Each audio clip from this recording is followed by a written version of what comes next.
सुबह का ये मौसम और खुशनुमा मौसम जो आपको फ्रेश फील कराता है और ताज़ा भी रखता है, ताजगी का एहसास दिलाता है, और इसीलिए हम कहते हैं कि सुबह सुबह की वॉक कितनी ज्यादा जरूरी है। बहुत ज्यादा जरूरी है, ना सिर्फ फिजिकली बल्कि मुझे लगता है मेंटली, स्पिरिचुअली, हर तरह से आपको बिल्कुल फ्रेश कर देता है। ये सुबह की जो धूप होती है आपके शरीर में एक अलग सी ऊर्जा भर देती है। लेकिन मौसम का मिजाज जिस तरीके से बदल रहा है दीपिका, वो बहुत मुश्किलें भी पैदा कर रहा है। पहाड़ों पर बर्फबारी हो रही है और मैदानी इलाकों की बात करें तो ओलावृष्टि हो रही है। अपडेट देखिए इस रिपोर्ट में आप।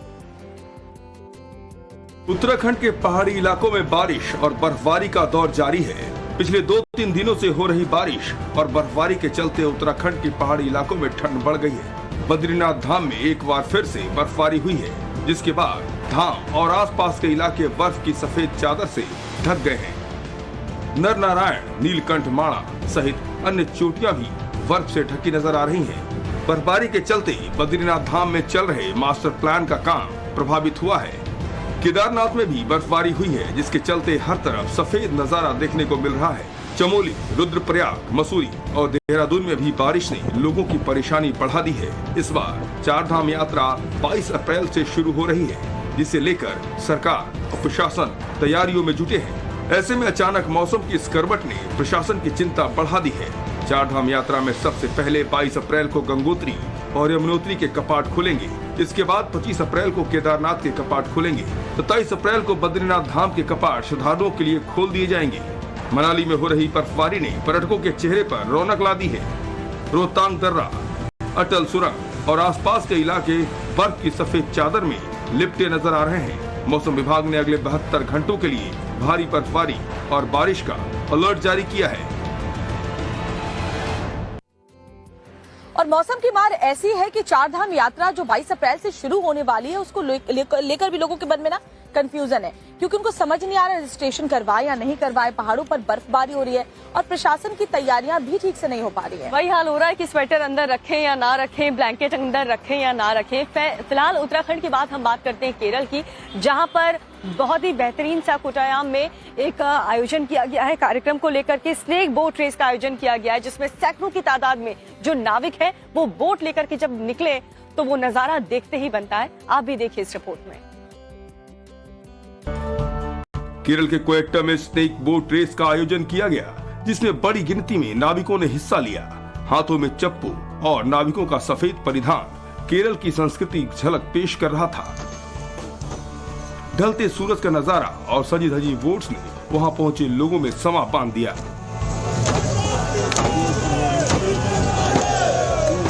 G20 शेरपा की दूसरी बैठक केरल के कोएक्टा जिले के कुमाराकोम गांव में आयोजित की गई थी। G20 डेलीगेट्स के लिए ये नजारा अनोखा, दिल को मोह लेने वाला था। हर कोई टकटकी लगाकर स्नेक बोट रेस का आनंद ले रहा था।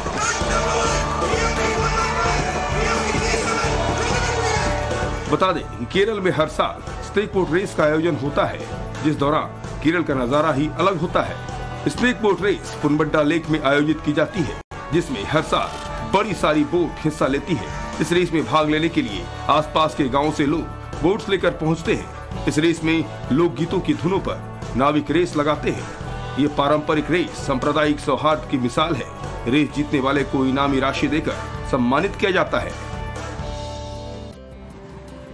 तो सांस्कृतिक विविधता की झलक यहाँ पर पेश की गई है। और जो G20 के डेलीगेट्स थे श्वेता, उनके लिए तो ये जो नजारा था, जो ये मंजर था, वो बेहद अचंभित कर देने वाला था। और कुछ ऐसा ही मंजर कल मध्य प्रदेश में भी नजर आया, जब भोपाल और ग्वालियर के रेलवे स्टेशन पर हजारों लोगों की भीड़ उमड़ी, क्योंकि मध्य प्रदेश को पहली वंदे भारत ट्रेन की सौगात मिलने वाली थी। आपको दिखाते हैं पूरी खबर इस रिपोर्ट में। मध्य प्रदेश को पहली वंदे भारत एक्सप्रेस मिल गई है। पीएम मोदी ने शनिवार को भोपाल के रानी कमलावती रेलवे स्टेशन पर वंदे भारत को हरी झंडी दिखाकर रवाना किया। ये हाई स्पीड ट्रेन भोपाल से नई दिल्ली के बीच चलेगी। ये देश की 11वीं वंदे भारत ट्रेन है। पीएम मोदी ने ट्रेन में सफर किया और यात्रियों से बातचीत की। आधुनिक सुविधाओं से लैस ये ट्रेन भोपाल से नई दिल्ली की दूरी 7 घंटे 45 मिनट में तय करेगी। भोपाल से चलकर पहली बार वंदे भारत ट्रेन ग्वालियर पहुंची तो वहां इसका भव्य स्वागत किया गया। हजारों लोग प्लेटफॉर्म पर फूलमाला के साथ मौजूद थे। बीजेपी कार्यकर्ताओं और यात्रियों ने ट्रेन पर फूल बरसाकर उसका स्वागत किया। विदिशा स्टेशन में भी ट्रेन का जोरदार स्वागत किया गया। बड़ी संख्या में लोग ट्रेन को देखने पहुंचे थे। वंदे भारत नई दिल्ली को एमपी से जोड़ने वाली ये पहली हाई स्पीड ट्रेन है। शनिवार को छोड़कर ये ट्रेन पूरे हफ्ते भोपाल से दिल्ली के निजामुद्दीन स्टेशन के बीच चलेगी। कल प्रधानमंत्री नरेंद्र मोदी ने वंदे भारत ट्रेन को जब भोपाल से हरी झंडी दिखाई और उसके बाद जब ये ट्रेन ग्वालियर पहुंची तो लोगों की भीड़ वहां मौजूद थी। इसका स्वागत करने के लिए फूलों की बारिश भी इस ट्रेन के ऊपर की गई। और हालांकि आज हजारों की तादाद में लोग कांग्रेस के कार्यालय में भी आपको नजर आएंगे, क्योंकि कांग्रेस पार्टी की तरफ से एक ऐसा कार्यक्रम का आयोजन किया गया है जिससे लोग काफी कंफ्यूज नजर आ रहे हैं, क्योंकि जो कांग्रेस का ऑफिस है वो भगवा रंग में नजर आने वाला है। वजह क्या है, इस रिपोर्ट में देखिए। भगवा झंडों और पोस्टरों से पटा ये भोपाल का कांग्रेस कार्यालय है। कांग्रेस ऑफिस में भगवा झंडे देखकर चौंकिए मत। चुनावी सरगर्मी के बीच कांग्रेस को भगवाधारियों की याद आई है। कांग्रेस आज भोपाल में पुजारी सम्मेलन का आयोजन कर रही है। इस सम्मेलन में प्रदेश के करीब 1200 मठ मंदिरों के पुजारी शामिल होंगे। चारों ओर जहां पर भी नजर जा रही है भगवा झंडे लगे हुए हैं और भगवा रंग के कपड़े से पूरा कांग्रेस कार्यालय पाट दिया गया है। वजह यह है कि यहां पर पुजारी प्रकोष्ठ की एक बड़ी बैठक आयोजित की गई है और इसके संयोजक जो है सुधीर भारती जी, वो हमारे साथ बातचीत करने के लिए हैं। भारती जी, किस तरह का ये कार्यक्रम रहेगा, क्या रूपरेखा रहेगी और भगवा रंग से पूरा आपने कांग्रेस कार्यालय पाट दिया है, इसके पीछे क्या उद्देश्य है? साहब, ये रंग तो धर्म का है, संस्कृति का है, देश का है, त्याग का है। कांग्रेस का पुजारी प्रकोष्ठ लंबे वक्त से मठ मंदिरों में पुराने नियम लागू करने की मांग कर रहा है। पहले वंश के अनुसार पुजारियों की नियुक्ति होती थी, लेकिन अब कलेक्टर और सरकारी अधिकारी मंदिरों में पुजारी नियुक्ति करते हैं, जिसके खिलाफ नाराजगी है। पुजारी प्रकोष्ठ मंदिरों में किसी सनातन बोर्ड के पक्ष में नहीं है। पूर्व सीएम कमलनाथ आज पुजारियों से मिलेंगे और उनकी तमाम मांगों को पूरा करने का संकल्प लेंगे। हमारे जो पीढ़ी दर पीढ़ी हमारी वंश परंपरा से जो पूजा हम करते आ रहे हैं, तो वहां पर हमारे अन्य अग्रज को, जो हमारे किसी भी वरिष्ठ की मृत्यु होने के बाद हमारे परिवार के वंश के व्यक्ति को नियुक्ति मिलना चाहिए, वो नियुक्ति नहीं मिलती। तो यही बात है। और कांग्रेस के जो नेता है कमलनाथ, वो संकल्प लेंगे इन पुजारियों को मांगों की मानने के लिए। और दूसरी तरफ देखिए, चुनाव का मौसम है और ऐसे में कोई भी जरिया यहाँ पर लोग छोड़ना नहीं चाहते और इसलिए कांग्रेस भी राहुल गांधी के मुद्दे को लेकर के सत्याग्रह कर रही है। और इसके अलावा कहां पर मशाल जुलूस निकाला गया और भी देश की राजनीति में क्या कुछ हलचल है, वो आपको दिखा देते हैं सिर्फ 2 मिनट के हमारे सेगमेंट में।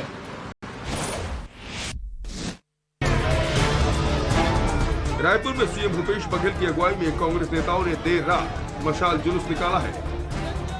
राहुल गांधी की संसद सदस्यता और अडानी मुद्दे पर कांग्रेस देश भर में सत्याग्रह कर रही है। भूपेश बघेल ने कहा कि राहुल गांधी देश की जनता और लोकतंत्र के लिए आवाज बुलंद कर रहे हैं, लेकिन उनकी आवाज दबाई जा रही है। उसके विरोध में देश भर में मशाल जुलूस निकाला जा रहा है।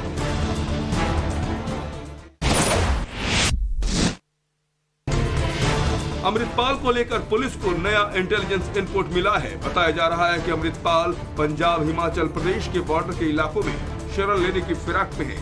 वाना नंगल बॉर्डर, रोपड़, नालागढ़ और श्री अनंतपुर साहिब के इलाके में छिपने की कोशिश में है। पुलिस को अमृतपाल के खास मोहरे पप्पलप्रीत के बारे में भी इनपुट मिले हैं। उसकी तलाश में होशियारपुर के आसपास के इलाकों में नाकेबंदी कर सर्च ऑपरेशन जारी कर दी गई है।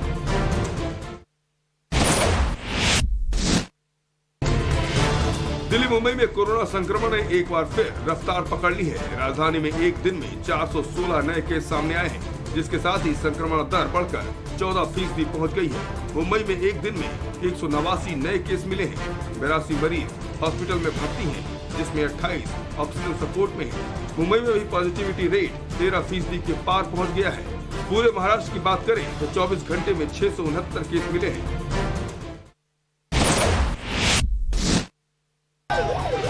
कांग्रेस नेता नवजोत सिंह सिद्धू आज सिंगर सिद्धू मूसेवाला के घर जाएंगे और उनके परिवार से मुलाकात करेंगे। सिद्धू शनिवार को 10 महीने बाद जेल से रिहा हुए हैं। जेल से बाहर आते ही उन्होंने मोदी सरकार पर हमला बोला। उन्होंने कहा कि सत्य को दबाने की कोशिश सफल नहीं होगी। सिद्धू ने कहा कि राहुल गांधी क्रांति है, वो लोकतंत्र की बेड़ियां काट रहे हैं।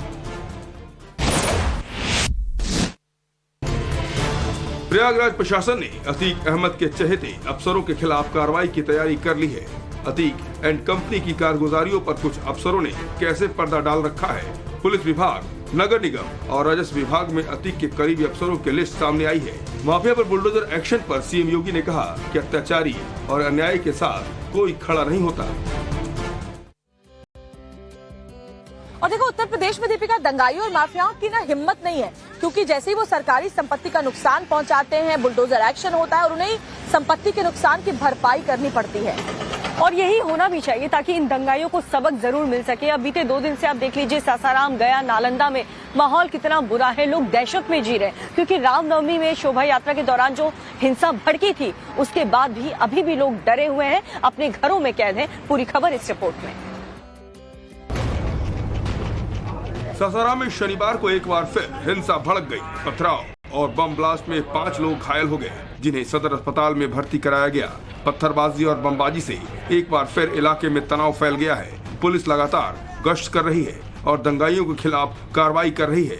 हिंसा और तनाव को देखते हुए सासाराम के सभी सरकारी और निजी कॉलेज 4 अप्रैल तक के लिए बंद कर दिए गए हैं। तमाम कोचिंग सेंटरों को भी बंद करने का निर्देश जारी कर दिया गया है। पुलिस ने अब तक कुल 26 आरोपियों को गिरफ्तार किया है। शहर में इंटरनेट सेवा बंद कर दी गई है। दंगाइयों को चिन्हित किया जा रहा है। जिस भी माध्यम से अफवाहों को लोग फैलाएंगे, उसको हम लोग रोक रहे हैं, उसकी मॉनिटरिंग कर रहे हैं और उन लोगों को भी हम लोगों ने चिन्हित कर लिया है जो इस प्रकार की बातों को, अफवाहों को फैला रहे हैं, गलत प्रकार के समाचार चला रहे हैं और हम लोग उन पे भी कठोर कानूनी कार्रवाई करेंगे। बीजेपी ने आरोप लगाया कि लोग पलायन को मजबूर हैं। हालांकि डीआईजी ने पलायन की खबरों को खारिज कर दिया। पुलिस अधिकारियों ने लोगों को हेल्पलाइन नंबर जारी किया है ताकि हिंसा या उपद्रव की जानकारी तुरंत मिल सके। पूरे शहर को जोन में बांटकर टीमें मुस्तैद हैं। फिलहाल स्थिति कंट्रोल में है। तो सासाराम की बात करें तो यहाँ पर फिलहाल जो सिचुएशन है वो कंट्रोल में है। चप्पे चप्पे पर पुलिस बल की तैनाती है, सुरक्षा के पूरे इंतजाम किए गए हैं। लोगों से कहा भी गया है कि हेल्पलाइन नंबर रिलीज किए गए। आपको अगर कोई भी प्रॉब्लम है तो उस हेल्पलाइन नंबर पर आप कॉल कर सकते हैं। लेकिन सवाल ये है कि आखिर बिहार के सुशासन को किसकी नजर लग गई? और बिहार शरीफ में तो एक बार फिर से पथराव की तस्वीरें सामने आई। प्रशासन ने लोगों को समझाया है और दोनों पक्षों के लोगों को बिठाकर समझाने की कोशिश भी की जा रही है। पूरे इलाके में धारा 144 लागू कर दी गई है। लेकिन अहम सवाल, जैसा दीपिका आपने भी पूछा, कि आखिर बिहार में इस तरह के हालात क्यों बन रहे हैं?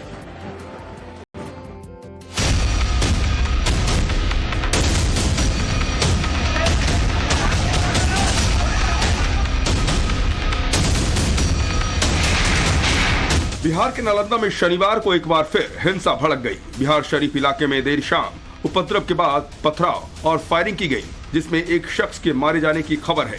कई लोग जख्मी हुए हैं, जिन्हें अस्पताल में भर्ती कराया गया है। तनाव को देखते हुए बिहार शरीफ के पूरे इलाके में कर्फ्यू लगा दिया गया है। दिन में डीएम और एसपी की अगुवाई में संवेदनशील इलाकों में पुलिस ने फ्लैग मार्च किया था। सभी जितने प्रभावित इलाके थे और भी शहर के जितने क्षेत्र हैं, सभी में भ्रमण हो रहा है। कितना अरेस्टिंग हुए सर अब तक? 27 अरेस्टिंग हो चुकी है। फिर लगातार छापेमारी की जाएगी। कितने फोर्स आए सर बाहर से? फोर्स लगातार मिल रहा है हम लोग को। प्रशासन ने उपद्रवियों को चेतावनी दी थी, लेकिन शाम होते ही एक बार फिर माहौल बिगड़ गया और हिंसा की खबरें सामने आने लगी। पुलिस ने अब तक 27 लोगों को गिरफ्तार किया है। आरोपियों के खिलाफ लगातार कार्रवाई की जा रही है। हिंसा को लेकर शनिवार को बीजेपी प्रतिनिधि मंडल राज्यपाल से मिले और प्रशासन की कार्रवाई पर सवाल उठाए। ये अत्यंत दुर्भाग्यपूर्ण है। वहाँ लोग पलायन क्यों कर रहे हैं? घर नहीं जले क्या? आज फ्लैग मार्च क्यों कर रहे हैं? फ्लैग मार्च यदि आज कर रहे हैं तो ये कल भी कर सकती थी सरकार, क्यों नहीं की?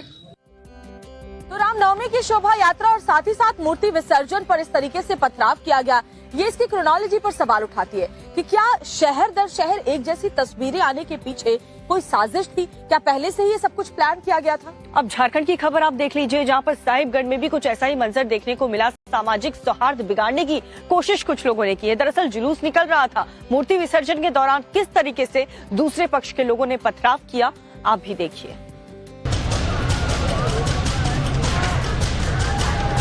हिंसक झड़प, पथराव और आगजनी की तस्वीरें झारखंड के साहिबगंज की है।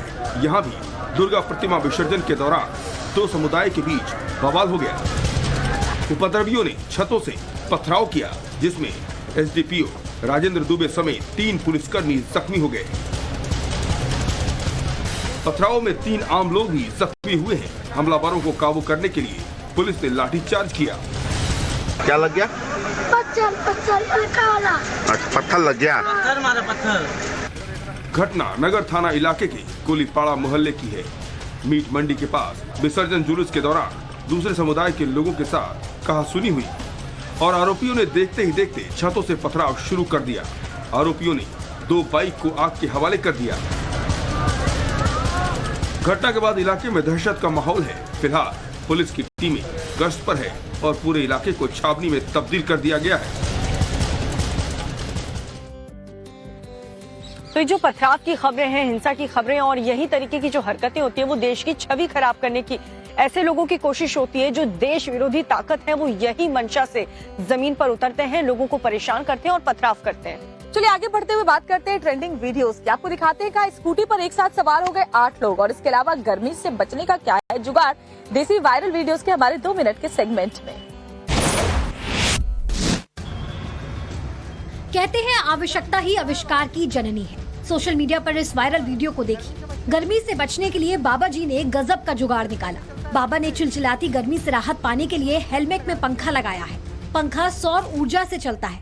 आप बाबा को प्लास्टिक का हेलमेट पहने हुए देख भी सकते हैं जो पैनल से जुड़ा हुआ है। बाबा जी के इस जुगाड़ की हर कोई तारीफ कर रहा है। ये वीडियो सोशल मीडिया पर तेजी से वायरल हो रहा है, जिसमें कुछ युवक ट्रैफिक नियमों की धज्जियां उड़ा रहे हैं। स्कूटी पर करीब 8 लोग बैठे हैं और फर्राटे भरते हुए कहीं जा रहे हैं। तभी उनके पीछे एक बाइक सवार ये वीडियो बना लेता है। वीडियो बनाते देख स्कूटी सवार क्या रिएक्शन देते हैं ये भी सुनिए।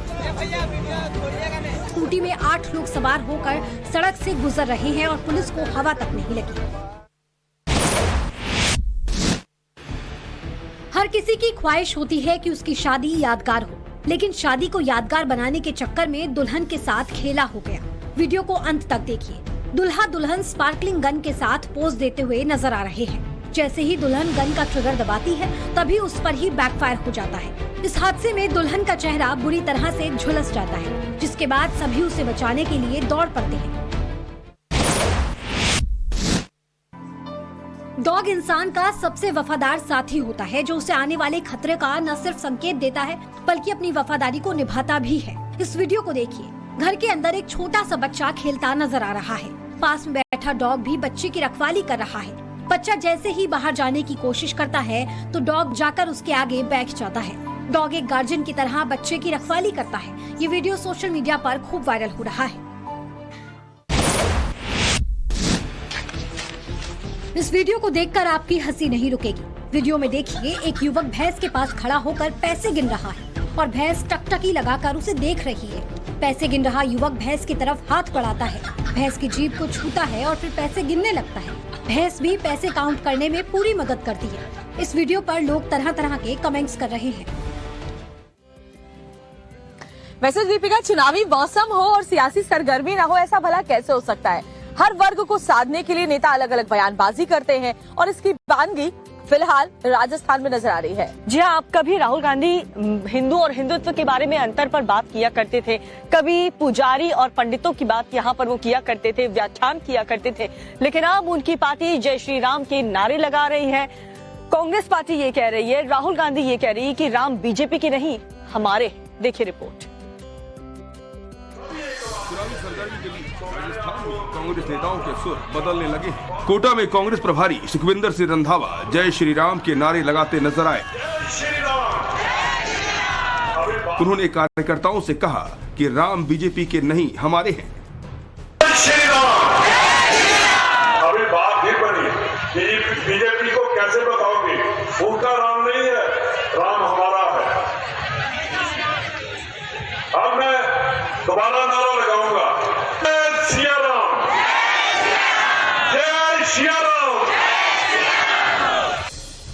कोटा लोकसभा स्पीकर ओम बिरला का शहर है। शनिवार को कांग्रेस ने यहां संभागीय सम्मेलन का आयोजन किया था। जय श्री राम के नारे के साथ रंधावा ने कहा, अब बीजेपी और ओम बिरला को पता चलेगा। इस दौरान सीएम अशोक गहलोत ने आरएसएस पर निशाना साधा। उन्होंने कहा कि आरएसएस की लॉबी डॉक्टरों को बर्बाद कर रही है। डॉक्टरों में भी 4 से 5 गद्दार लोग हैं। आरएसएस की लॉबी जो है वो बर्बाद कर रही है, डॉक्टरों को गुमराह कर रही है और डॉक्टर गद्दार है, गद्दार के चक्कर में एक हो जाते हैं बेचारे, क्या करें। भले लोग हैं वो भी, प्रतिष्ठित लोग हैं वो लोग भी, सारे डॉक्टर वो सीनियर डॉक्टर थे, और कई इन्होंने अकेले बात कैसे कर ली और नेतागिरी कर रहे हैं वहाँ पर। जयपुर संभाग में भी कांग्रेस का कार्यकर्ता सम्मेलन हुआ। यहाँ भी सीएम गहलोत ने मोदी सरकार और बीजेपी पर जमकर हमला बोला। तो सुखजिंदर सिंह रंधावा को आपने देखा किस तरीके से कांग्रेस के कार्यकर्ताओं से वो जय श्री राम के नारे लगवा रहे हैं, तो दूसरी तरफ अशोक गहलोत ये कह रहे हैं कि देश की आजादी के लिए आरएसएस और बीजेपी ने अपनी उंगली तक नहीं कटवाई। अब वोट के लिए ये राजनीति, ये बयानबाजी कहां तक जाएगी, ये आगे देखेंगे हम। वैसे बिहार में भी सियासत गर्म है, क्योंकि केंद्रीय गृह मंत्री अमित शाह की सासाराम में एक रैली होने वाली थी, लेकिन जिस तरह के हालात वहां पर बने रामनवमी की शोभा यात्रा पर पथराव को लेकर, उसके बाद ये कहते हुए कि सुरक्षा कारणों की वजह को देते हुए उनकी रैली को रद्द कर दिया गया। अब इस पर सियासत भी जमकर हो रही है। पूरा अपडेट क्या इस खबर को लेकर वो इस रिपोर्ट के जरिए आपको दिखा देते हैं। 2024 चुनाव के लिए बिहार मिशन की कमान गृह मंत्री अमित शाह ने अपने हाथों में ले ली है। आज दीघा और नवादा में गृह मंत्री अमित शाह हुंकार भरेंगे। बिहार की राजधानी पटना पहुंचे केंद्रीय गृह मंत्री अमित शाह ने पार्टी के वरिष्ठ नेताओं के साथ देर शाम बैठक की। अमित शाह आज एसएसबी के कार्यक्रम में भी शामिल होंगे। वहीं गृह मंत्री अमित शाह का आज सासाराम का कार्यक्रम रद्द हो गया है। यहां गृह मंत्री अमित शाह को रैली करनी थी, लेकिन हिंसा और हालात खराब होने के चलते फिलहाल ये कार्यक्रम रद्द कर दिया गया है। केंद्रीय गृह मंत्री गिरिराज सिंह ने प्रदेश में कानून व्यवस्था को लेकर बिहार सरकार पर निशाना साधा। हमें पूरा विश्वास है कि इस सरकार में जो हताशा है और जो तुष्टीकरण की नीति है, ये अपने आप में प्रकाष्ठा पर है, और इसके कारण हिंदुओं को सासाराम में और नालंदा में वो कह रहे हैं कौन देखेंगे। अरे देखेंगे क्या, आपकी हिम्मत होगी, आपके राज्य में क्यों नहीं होगा। नहीं, बड़ी दुख की बात है ये। सुन लीजिए, जैसे ही इसके बारे में पता चला सासाराम और वहाँ के बारे में, तो तत्काल एक एक तरफ से करके तुरंत कंट्रोल किया। लेकिन कल देर शाम में 6 बजे बिहार शरीफ वाला जो पता चला है, और तत्काल सब लोगों को तुरंत हमने पूछना शुरू किया, तो वहाँ भी कंट्रोल किया। लेकिन हमने कह दिया है कि कौन गड़बड़ करता था इधर उधर, उस सब के बारे में ठीक से जानकारी लीजिए, जांच करिए, क्योंकि इस सब तरह का तो घटना होता नहीं था। सासाराम में शोभा यात्रा निकालने के दौरान उपद्रवियों ने पथराव कर दिया था। इसके बाद हिंसा भड़क गई थी। इसके बाद वहां जमकर पत्थरबाजी हुई। जिले में हालात तनावपूर्ण होने के चलते गृह मंत्री अमित शाह का दौरा रद्द कर दिया गया। तो बीजेपी नेता नीतीश कुमार के सुशासन पर सवाल उठा रहे और कह रहे कि जब पहले से रामनवमी की शोभा यात्रा तय थी तो एहतियातन कदम क्यों नहीं उठाए गए। और नीतीश कुमार कह रहे हैं कि सब कुछ साजिश के तहत करवाया गया, यानी कि सीधा सीधा इशारा बीजेपी की तरफ है उनका। देखिए, बयानों का बाजार तो उत्तर प्रदेश में भी काफी ज्यादा गर्म है, क्योंकि यूपी कांग्रेस के महासचिव ने प्रधानमंत्री मोदी को लेकर के अपशब्दों का इस्तेमाल किया। क्या कहा उन्होंने, 1 मिनट में आपको दिखाते हैं पूरी खबर। संभल में यूपी कांग्रेस के महासचिव सचिन चौधरी के खिलाफ एफआईआर दर्ज कराई गई है। सचिन चौधरी ने पीएम मोदी के खिलाफ अपशब्दों का प्रयोग किया है। अपने बाप के पास से लाते हो क्या पैसा, हमने ये कर दिया, ये लग रहा है। अरे तुम चाय बेचते थे, पैसा लाए कहाँ से? सब आप ही लोगों का तो पैसा है, ऐसे बोलेंगे हमने ये कर दिया। अडानी से पीएम के रिश्ते को लेकर अमर्यादित भाषा का इस्तेमाल किया है। बीजेपी कार्यकर्ता अक्षित अग्रवाल ने सचिन चौधरी के खिलाफ कोतवाली में तहरीर दी है। लाखों हिंदुओं के, सनातनियों के भावनाओं को आहत किया है। इन जैसे लोगों पर कार्रवाई होनी चाहिए। जिस तरह से आपने देखा है कि कांग्रेस बौखला चुकी है। क्यों बौखला चुकी है? कांग्रेस में क्या होता था, जिस टाइम कांग्रेस की गवर्नमेंट थी वहां पे ये लोग जो है विकास तो कर नहीं पाते थे, या ये क्या करते थे, अपना विकास करते थे ये लोग पार्टी के। यूपी कांग्रेस के महासचिव ने राहुल गांधी की तुलना राम से की और मोदी की तुलना रावण से की। संभल कोतवाली में उनके खिलाफ केस दर्ज हो गया है। पुलिस बयान की जांच और कार्रवाई में जुटी हुई है।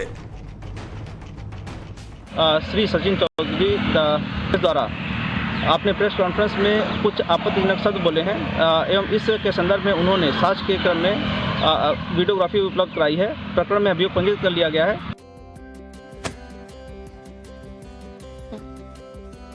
और यहाँ पर एक छोटे से ब्रेक के लिए हमें रुकना होगा और ब्रेक के बाद आपको दिखाएंगे स्पोर्ट्स जगत की कुछ खास खबरें।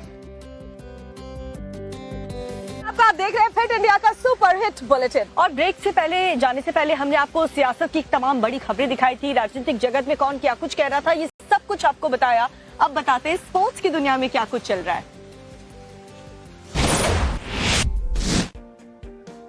असम के सीएम हेमंत बिस्वा शनिवार को अलग ही रंग में नजर आए। नीली जर्सी पहने हिमंता ने क्रिकेट के मैदान में अपना जलवा दिखाया।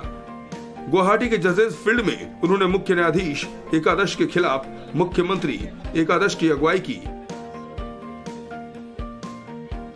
ये मैच गुवाहाटी हाईकोर्ट के प्लेटिनियम जुबली समारोह का हिस्सा था।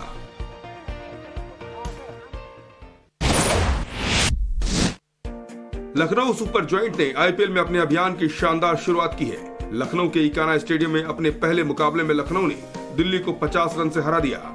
काइल मेयर्स की तूफानी पारी की बदौलत यूपी की टीम ने 193 रन का बड़ा स्कोर खड़ा किया, जिसके जवाब में दिल्ली कैपिटल्स 143 रन ही बना सकी। दिल्ली की ओर से सिर्फ कप्तान डेविड वॉटसन ही रन बना सके। पंजाब किंग्स ने आईपीएल 2023 में अपने अभियान की शुरुआत जीत से की है। मोहाली में खेले गए मुकाबले में पंजाब ने कोलकाता नाइट राइडर्स को डकवर्थ लुइस नियम के तहत 7 रनों से मात दे दी है। पंजाब ने कोलकाता को जीत के लिए 192 रन का टारगेट दिया था, लेकिन जब उसका स्कोर 7 विकेट से 146 रन पर था, तभी बारिश आ गई और खेल शुरू नहीं हो पाया। आईपीएल के पहले मुकाबले के बाद ही गुजरात टाइटंस को बड़ा झटका लगा है। टीम के स्टार प्लेयर केन विलियमसन को घुटने में चोट लगने की वजह से वो आईपीएल से बाहर हो गए हैं। आईपीएल के पहले मुकाबले में चेन्नई सुपर किंग्स के खिलाफ बाउंड्री लाइन पर कैच लेने की कोशिश में विलियमसन चोटिल हो गए। उनके दाएं घुटने में चोट लगी है। बता दें कि गुजरात फ्रेंचाइजी ने विलियमसन को 2023 मिनी ऑक्शन में 2 करोड़ रुपए की बोली लगाकर खरीदा था।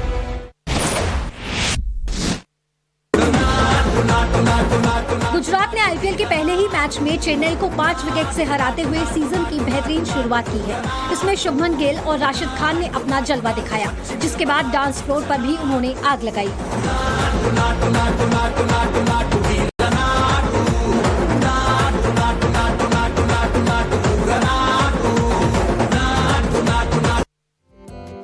और अगली खबर महाराष्ट्र से है, जहां पर राहुल गांधी ने जो मैं गांधी हूं सावरकर नहीं वाला बयान दिया था, उसके बाद महाविकास अघाड़ी का जो गठबंधन है वो मुश्किल में पड़ गया और बीजेपी को एक बड़ा मौका मिल गया। और देखिए, सावरकर वाले मुद्दे को भुनाने के लिए बीजेपी और शिव सैनिक किस तरीके से गौरव यात्रा यानी कि सावरकर गौरव यात्रा की आज से शुरुआत करने वाले हैं, इसको लेकर के तैयारियां की है। पूरी खबर क्या है इस रिपोर्ट में देखिए। सावरकर मुद्दे पर महाविकास अघाड़ी दो फाड़ नजर आ रही है। एक तरफ राहुल गांधी सावरकर के बहाने बीजेपी पर हमला कर रही है, वहीं उद्धव गुट और एनसीपी की सावरकर मुद्दे पर राय कांग्रेस से बिल्कुल जुदा है। राहुल गांधी सोचता है मेरा नाम सावरकर नहीं है, मेरा नाम गांधी है। गांधी किसी से माफी नहीं मांगता। एनसीपी प्रमुख शरद पवार ने कहा कि देश के स्वतंत्रता संग्राम में सावरकर के बलिदान को भुलाया नहीं जा सकता। हालांकि उन्होंने कहा कि सावरकर पर छिड़ा विवाद राष्ट्रीय मुद्दा नहीं। आज सावरकर ये नेशनल इशू नहीं है, ये पुरानी बात हो गई। सावरकर इनके बारे में हम लोगों ने इनके खिलाफ कुछ बातें की थी, व्यक्तिगत नहीं थी, हिंदू महासभा के खिलाफ। मगर दूसरी एक साइड है कि देश की स्वतंत्रता के लिए जो सैक्रिफाइस सावरकर जी ने किया तो हम कर नहीं सकते। महाराष्ट्र में स्वतंत्रता सेनानी विनायक दामोदर सावरकर के समर्थन में बीजेपी पूरे प्रदेश में गौरव यात्रा निकालेगी। सावरकर के सम्मान में सीएम शिंदे और डिप्टी सीएम फडणवीस के अलावा कई बीजेपी नेताओं ने अपने ट्विटर पर डीपी बदल ली है और लिखा है कि मैं सावरकर हूँ, हम भी सावरकर हैं। बीजेपी मुंबई के अंधेरी वेस्ट में आज शाम 5 बजे गौरव यात्रा निकालेगी। इसके अलावा विलेपार्ले, बांद्रा, चांदीवली, भांडुप, विक्रोली, घाटकोपर, मानखुर्द, अणुशक्ति नगर और माही में भी सावरकर के सम्मान में गौरव यात्रा निकाली जाएगी। तो राहुल गांधी का ये बयान कि मैं गांधी हूं, सावरकर नहीं, जिसको लेकर के जिसके बाद ये पूरा बवाल शुरू हुआ और उसके बाद बीजेपी और जो शिंदे गुट के नेता है वो कह रहे हैं कि मैं सावरकर, हम सब सावरकर वाला नारा उन्होंने दिया। हालांकि उद्धव ठाकरे की नाराजगी के बाद राहुल गांधी और पूरी कांग्रेस पार्टी ने सावरकर वाले मुद्दे से किनारा कर लिया है। और देखिए, शरद पवार भी कह रहे हैं कि सावरकर के बलिदान को कभी भुलाया नहीं जा सकता और सावरकर पर मचे सियासी संग्राम के बीच आज जो महाविकास अघाड़ी गठबंधन है वो संभाजी नगर में अपना दमखम दिखाने जा रहा है। रिपोर्ट के जरिए पूरी खबर जानिए। महाराष्ट्र के छत्रपति संभाजी में आज महाविकास अघाड़ी की रैली होने जा रही है, जिसे लेकर तैयारियां पूरी कर ली गई हैं। इस रैली में उद्धव ठाकरे, एनसीपी प्रमुख अजित पवार और महाराष्ट्र कांग्रेस के नेता नाना पटोले समेत कई बड़े नेता शामिल होंगे। वहीं दूसरी तरफ भारतीय जनता पार्टी सावरकर गौरव यात्रा के जरिए महाविकास अघाड़ी को घेरने की कोशिश में है। संभाजी नगर में गुरुवार रात को दो गुटों के बीच हिंसा देखने को मिली थी। पथराव और आगजनी की घटना में एक शख्स की मौत हो गई थी। संभाजी नगर के किराड़पुरा इलाके में हुई हिंसा की घटना के बाद फिलहाल इलाके में हालात शांतिपूर्ण हैं। 6 से 7 आरोपियों को गिरफ्तार किया गया है। वहीं पुलिस सीसीटीवी फुटेज के जरिए बाकी आरोपियों की तलाश कर रही है। उद्धव गुट के नेता संजय राउत के मुताबिक महाविकास अघाड़ी की रैली को रोकने के लिए इस तरह के दंगे करवाए गए हैं। बता दें कि औरंगाबाद का नाम बदलकर अब छत्रपति संभाजी नगर कर दिया गया है, जिसे लेकर महाराष्ट्र में राजनीति चरम पर है।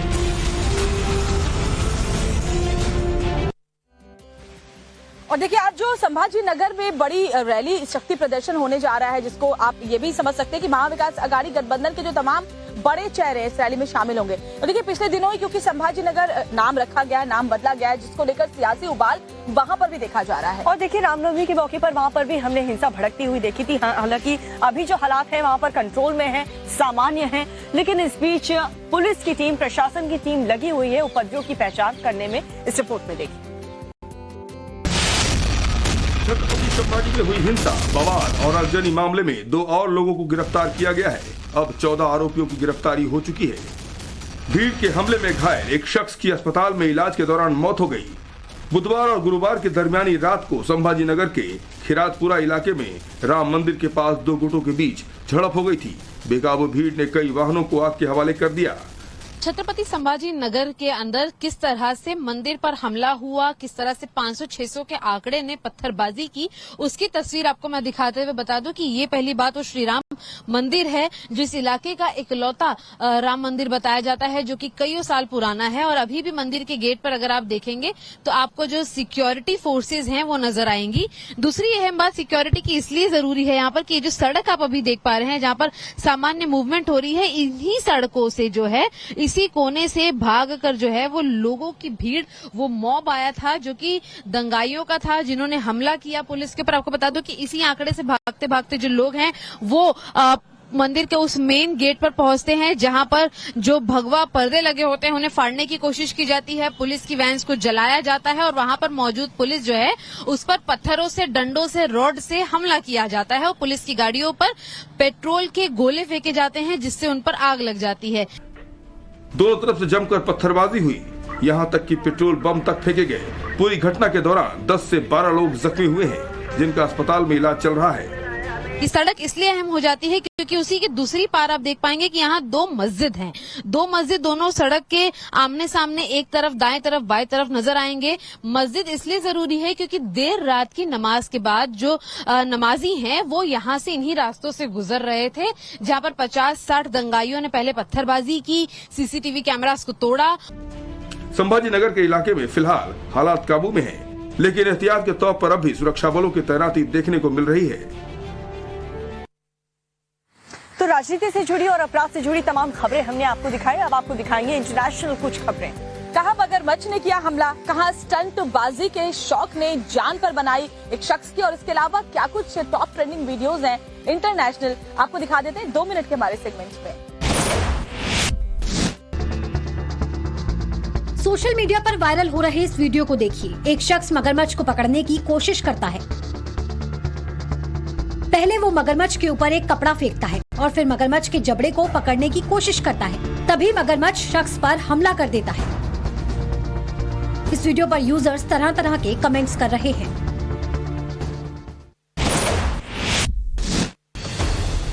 स्टंटबाजी सिर्फ सड़कों पर ही नहीं, लोग ऊंची बिल्डिंग्स पर भी करते हैं। वीडियो में देखिए, युवक एक बिल्डिंग से दूसरी बिल्डिंग पर जंप करता दिख रहा है, लेकिन उसका पैर स्लिप होता है और वो धड़ाम से नीचे जा गिरता है। हालांकि वो नीचे गिरता है तो खुद को संभाल लेता है। स्टंटबाजी के इस वीडियो पर अब लोग कमेंट्स करके पूछ रहे हैं लगी तो नहीं, जिसमें वो खुद को बेहतर बता रहा है और फिर से ट्राई करने की बात कह रहा है। सोशल मीडिया पर वायरल हो रहे इस वीडियो को देखिए। एक शख्स कपड़ों को बालकनी से उठाता है। कपड़े बर्फ की तरह जमे हुए हैं। शख्स एक एक करके इन कपड़ों को जमीन पर पटकता है। बावजूद इसके बर्फ टूटता फूटता नहीं है। शायद ही आपने कपड़ों को पत्थर की तरह जमते देखा होगा। सोशल मीडिया पर ये वीडियो खूब वायरल हो रहा है। लोग वीडियो पर तरह तरह के कमेंट्स कर रहे हैं। ये वीडियो देखकर आप अपनी हंसी नहीं रोक पाएंगे। बच्ची को देखिए, वो आइसक्रीम खाने में मस्त है। तभी फोन पर बात कर रहे बच्ची के पिता का हाथ आइसक्रीम पर लग जाता है और पूरी आइसक्रीम बच्ची के चेहरे पर गिर जाती है, जिसके बाद बच्ची को गुस्सा आ जाता है और वो पिता से फोन छीनकर फेंक देती है। पिता बच्ची को मनाने की कोशिश करता है, आइसक्रीम खिलाता है, तभी बच्ची अपना बदला ले लेती है और पूरी आइसक्रीम पिता के चेहरे पर डाल देती है।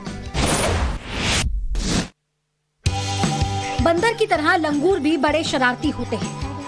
इस वीडियो को देखिए, छत पर लगे DTH पर बैठकर एक लंगूर झूला झूल रहा है। पहले वो धीरे धीरे झूलता है और फिर अचानक स्पीड बढ़ा देता है। उसे ऐसा करते हुए मजा आ रहा है। शरारती लंगूर की इस हरकत को वहाँ पास में खड़े लोग अपने कैमरे में कैद कर लेते हैं और वीडियो सोशल मीडिया पर वायरल कर देते हैं। बंगाल में कानून का राज है या फिर कानून के नाम पर खिलवाड़ है, ये सवाल विपक्षी पार्टियां बार बार उठा रही हैं। क्योंकि रामनवमी में जो हिंसा हुई वो हम सबने देखी और उसके बाद एक और बड़ी वारदात हुई है बंगाल में। दरअसल वर्धमान में बीजेपी नेता की गोली मारकर हत्या कर दी गई है। वो कोलकाता की तरफ जा रहे थे और वहीं पर उन्हें निशाना बनाया गया। पूरी खबर 1 मिनट में आपको दिखाते हैं। बंगाल के पूर्व वर्धमान जिले में शनिवार शाम बीजेपी नेता और कारोबारी की गोली से भूनकर हत्या कर दी गई। पुलिस के मुताबिक दुर्गापुर के कारोबारी राजू झा कोलकाता जा रहे थे। इस दौरान अमरा में एक मिठाई की दुकान के बाहर उन पर हमला किया गया। राजू झा दुकान के बाहर अपनी SUV में इंतजार कर रहे थे, तभी एक कार में 2 शख्स वहां पहुंचे। एक आरोपी ने रॉड से कार का शीशा तोड़ा, जबकि दूसरे ने ताबड़तोड़ फायरिंग शुरू कर दी। इस दौरान कई राउंड फायरिंग की गई, जिसके चलते राजू झा की मौके पर ही मौत हो गई। वहीं उनके साथ मौजूद 2 अन्य लोग जख्मी हो गए। सूचना मिलते ही पुलिस मौके पर पहुंची। हालांकि तब तक आरोपी फरार हो चुके थे। पुलिस ने घायलों को अस्पताल में इलाज के लिए भर्ती कराया है। बता दें कि होटल व्यवसाय से जुड़े राजू झा पिछले विधानसभा चुनाव से पहले ही बीजेपी में शामिल हुए थे। उन्हें कोयला तस्करी मामले में भी गिरफ्तार किया गया था।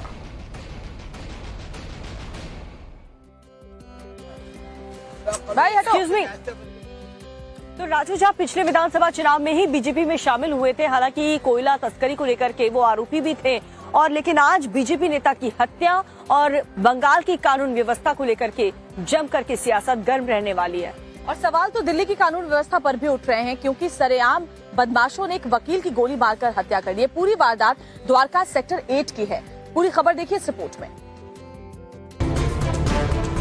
दिल्ली के द्वारका सेक्टर 8 में बदमाशों ने एक वकील की गोली मारकर हत्या कर दी। हत्या की वारदात मणिपाल हॉस्पिटल के पास रेड लाइट के ठीक सामने की है।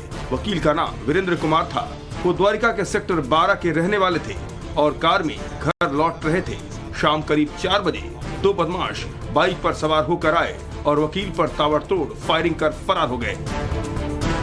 शनिवार की शाम 4 बजे की घटना है, जिसके तकरीबन 4:20 पर दिल्ली पुलिस को इसकी सूचना मिलती है। उसके बाद पुलिस मौके पर पहुंचती है। पुलिस मौके पर पहुंच करके जो है वो तमाम CCTV फुटेज वगैरह को भी छानबीन करे, जिससे उसके बारे में सुराग मिल सके कि आखिर किन लोगों ने गोलियां चलाई और गोलियों की वजह क्या थी। लेकिन फिलहाल पुलिस को कोई सुराग नहीं मिली है। वकील वीरेंद्र कुमार पटियाला हाउस और साकेत कोर्ट में प्रैक्टिस करते थे। पुलिस हत्याकांड की तफ्तीश में जुटी है। शुरुआती जांच में पता चला है कि हत्यारे वकील के क्लाइंट ही थे। किसी मुद्दे पर दोनों के बीच विवाद चल रहा था। परिजनों से पूछताछ कर पुलिस आगे की जांच कर रही है। लेकिन दिन दहाड़े पौष इलाके में हत्याकांड से दहशत फैल गई है।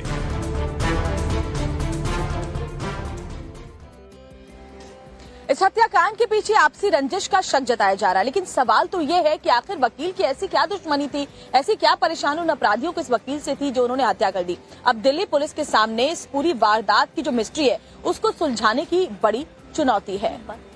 जी हाँ, और देखिए कभी कभी ऐसा ही होता है कि जो छोटी छोटी मामूली विवाद है वही बड़ी वारदात को अंजाम देती है। मुंबई एयरपोर्ट की देख लीजिए बात, जहां पर पार्किंग को लेकर के किस कदर मारपीट हुई है, आप भी देखिए।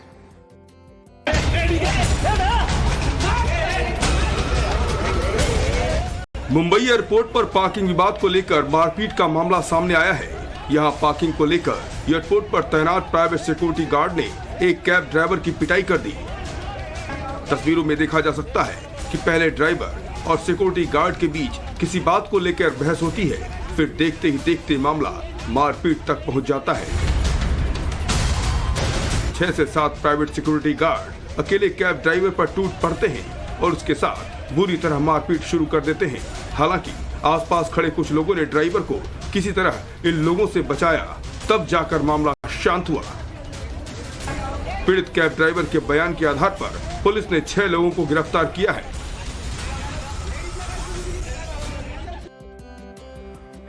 और चलिए अब आपको दिखाते हैं दुनिया की तमाम बड़ी खबरें। आपको दिखाएंगे कि किस तरीके से हाईवे पर हवा में कार उड़ गई और अमेरिका में क्यों हाहाकार मचा हुआ है, सिर्फ 2 मिनट के हमारे सेगमेंट में।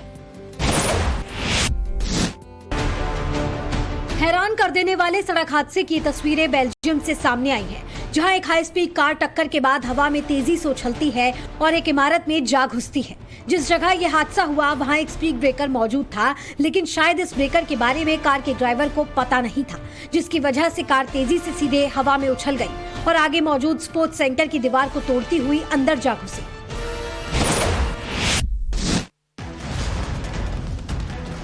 ये तस्वीरें रोमानिया की हैं, जहां युद्धाभ्यास चल रहा है, जहां अमेरिकी सैनिकों ने 12 देशों के सैनिकों के आगे अपने देश की ताकत का प्रदर्शन किया।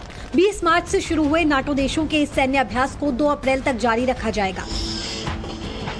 बता दें कि रूस और यूक्रेन के युद्ध के बीच रोमानिया में हुए इस सैन्य अभ्यास को काफी अहम माना जा रहा है। पाकिस्तान में हिंदू और सिख लगातार कट्टरपंथियों के निशाने पर हैं। पाकिस्तान में हिंदुओं की टारगेट किलिंग की जा रही है। एक दिन पहले कराची और अब पेशावर में एक सिख कारोबारी दयाल सिंह की गोली मारकर हत्या कर दी गई थी। बताया जा रहा है कि दयाल सिंह रमजान के महीने में मुसलमानों को इफ्तार की पार्टी दिया करते थे। इससे एक दिन पहले कराची में एक हिंदू डॉक्टर बीरबल जनानी की गोली मारकर हत्या कर दी गई थी।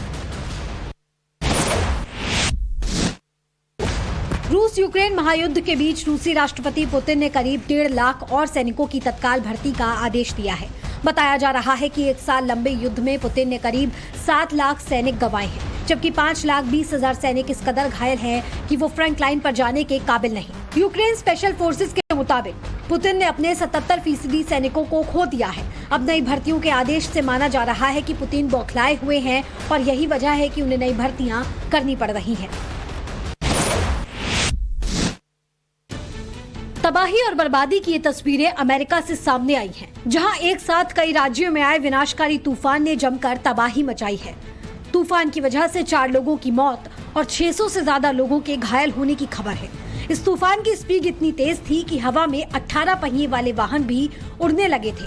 पार्किंग में खड़ी अधिकतर गाड़ियां पूरी तरह से बर्बाद हो गयी। बवंडर में लाखों घर और इमारतें बुरी तरह से क्षतिग्रस्त हो गए।